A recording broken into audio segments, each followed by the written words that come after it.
Hello friends, कैसे हो? आशा करती हूँ अच्छे होंगे, स्वस्थ होंगे और मस्त होंगे। लीजिए, आज है शुक्रवार और आज की जाती है महालक्ष्मी जी की पूजा।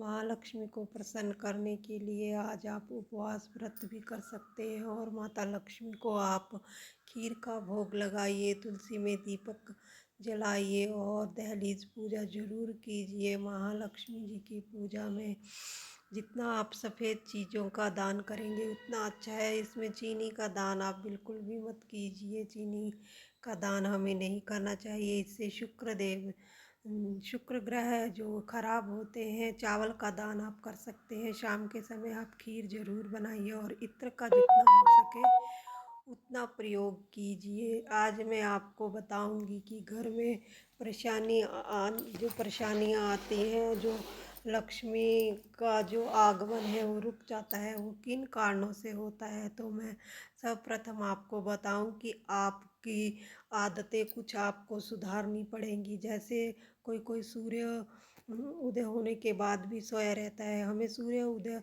होने के बाद नहीं सोना चाहिए। नल नल और टैंकियों से पानी टपकते रहना, ये भी लक्ष्मी का बाहर जाने का कारण बनता है।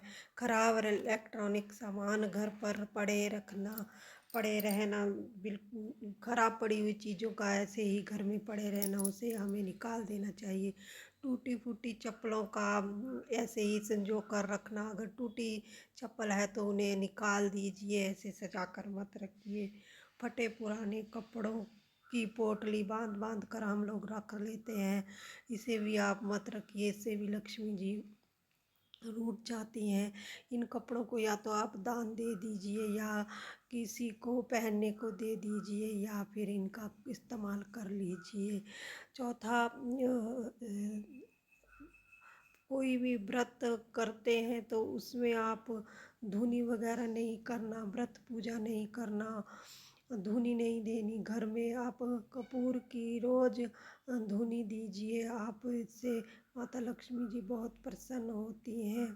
रात कपड़े आप जब धोते हैं तो उन्हें आप सुखा कर अच्छे से फोल्ड कर कर रख लीजिए। रात को कपड़े बाहर सूखने रहने नहीं देना चाहिए, ये भी अच्छा नहीं होता है। इससे जो नकारात्मक शक्तियाँ होती हैं वो उजागर होती हैं।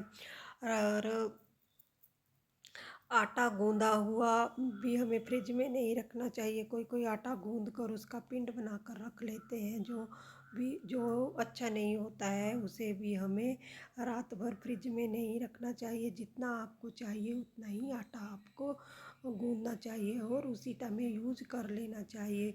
और दरवाजे खिड़कियों का ऐसे ही कट कट साउंड भी अच्छा नहीं होता है। इससे भी नकारात्मक जो शक्तियाँ हैं वो जागर होती हैं और माता लक्ष्मी रुष्ट होती है। दरवाजे खिड़कियों का कट कट की और साउंड भी हमें रोक लेनी चाहिए, उनमें तेल डाल देना चाहिए। और घर में बेवजह ही धूल मिट्टी जमी रहती है, ये भी एक अच्छी चीज़ नहीं है। हमें जितनी हो सके उतनी घर में साफ़ सुथरा रखना चाहिए। धूल मिट्टी को हमें ऐसे ही नहीं जमने देना चाहिए, इससे भी जो माता लक्ष्मी है वो रुष्ट हो जाती है। और हमें अपनी छत को हमेशा साफ़ सुथरा रखना चाहिए। बोलते हैं छत जो होती है वो हमारा ताज होता है, घर का ताज होता है। अगर वही गंदा रहा तो माता लक्ष्मी कहाँ से आएगी। इसलिए हमें अपनी छत को हमेशा साफ़ सुथरा रखना चाहिए, अपनी दहलीज को साफ़ सुथरे रखना चाहिए। दहलीज के आगे हमें जूते चप्पल बिल्कुल भी नहीं रखने चाहिए।